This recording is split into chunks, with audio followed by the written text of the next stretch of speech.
people, and welcome back to my channel. I'm Lady M, or Mr. E if you like, and we're here for Mission Makeup. At least I hope you are, because we're deep diving into our Halloween looks, honey. And today we're going to take it to a fashion place, high fashion. Maison Margiela and that iconic Pat McGrath makeup.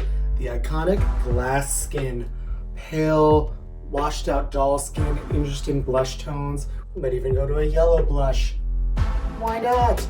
It's just makeup, fun lip colors, just a real interesting look that we're gonna try to recreate today, okay?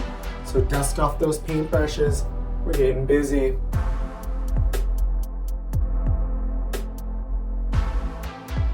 Sometimes a makeup look comes along and I just get so inspired by it that even though I don't think I fully have the ability to recreate it perfectly, I just really have to try anyway. Does that ever happen to you? Such was the case with the Pat McGrath viral glass skin from the Maison Margiela Couture artisanal collection, if you will.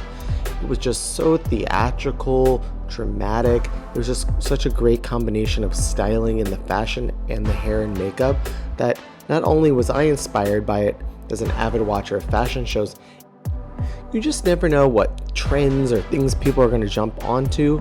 But with this show, it just seemed collectively like every makeup, hair, fashion, drag, like anybody in the zeitgeist, if you will, was just like feeling this show, and we all collectively got inspired by it. There were just so many unique elements to this show that all added up. There was this underground dirty setting with broken glass, pool tables, wet, rainy, atmospheric lighting, as well as incorporated film elements. Just all of these things made it feel like it was the only show, like you had never seen a show like this and you were witnessing something for the first time. With such a hyped up and viral look, Mother, of course, initially was really excited to do it, but she knew she didn't have the time to do it justice. So when we were planning for Halloween, this was one of the things on the top of my list to recreate. You know, we watched the master class with her, we tried to look at all kinds of videos and references and just sort of examine what maybe the pitfalls would be that people would do. Sometimes the skin would be too white, it would almost be like a kabuki skin. So with that mountain of things to think about, we just had to jump in and complete our task. One of the big elephants in the room was just the fact that I simply didn't own an airbrush, which was one of the key pivotal things to achieving that glass skin at the end. And there were other things too, like I couldn't rely on lashes, I couldn't rely on just having perfect model 20-something skin in Paris, you know? So I really made sure to prep my skin well and layer up the products in a way that would give that sort of soft, supple skin if I could at least try to achieve it. I did give in to a couple of my little draggy little tendencies. I added white to the waterline, but in like the most subtle way, just to still give that oomph, that doll-like, wide-eyed appeal, but also like not too obvious, if you will. Hopefully we achieve that. As a person who wears makeup with facial hair, there was definitely also that issue of color correcting, and then especially with a face that was so light, so I really had to set that orange color correction layer before I brought it up to a skin tone, and then up obviously to the white skin tone.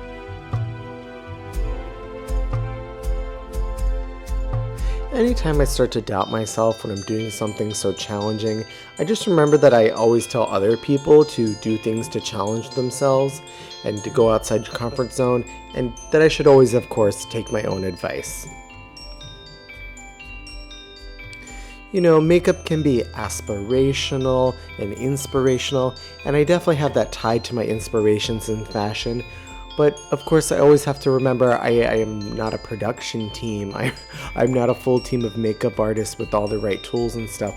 So I think being realistic and always, you know, just trying to learn as you go along. It doesn't mean perfection every time. It just means that, you know, there may be some stumbles along the way, and I definitely had that in mind when I started this look.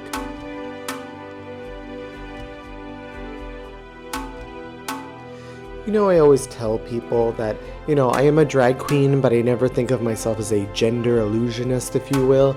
I always just wanted to become sort of like a living fashion illustration. Or even like when I was in college, I used to browse the streets in Soho, looking up at the mannequins, the really inspirational, high fashion, expensive mannequins, and I wanted to become them. Even when I did merchandising, visual merchandising, I always was aspiring to be that glamorous mannequin that I was dressing myself.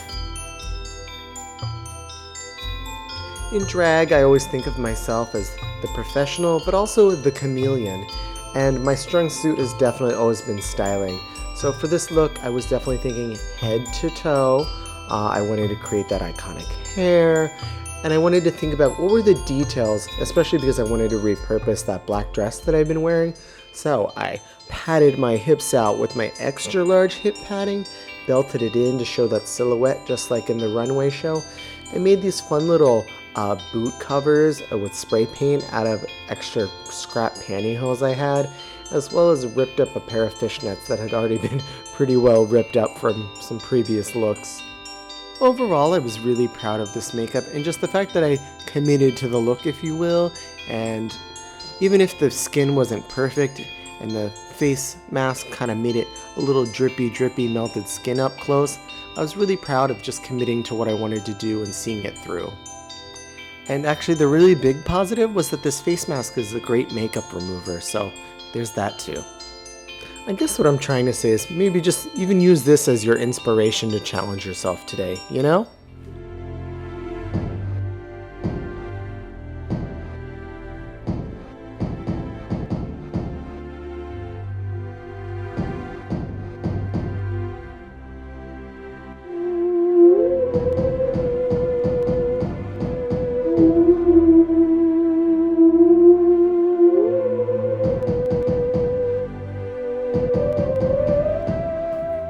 Hello, beautiful people. Mother's back with her final sexy shots.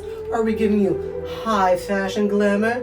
Pat McGrath, another mother, at Maison Margiela? Are we giving you the full fantasy, darlings?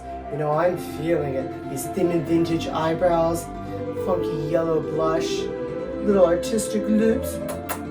Don't you love this little colorful pout? Well, as always, don't forget to like, share, comment, and subscribe, and watch Mission Makeup, Hey Luca Party, and all things that Mother has in store for you. Bye-bye.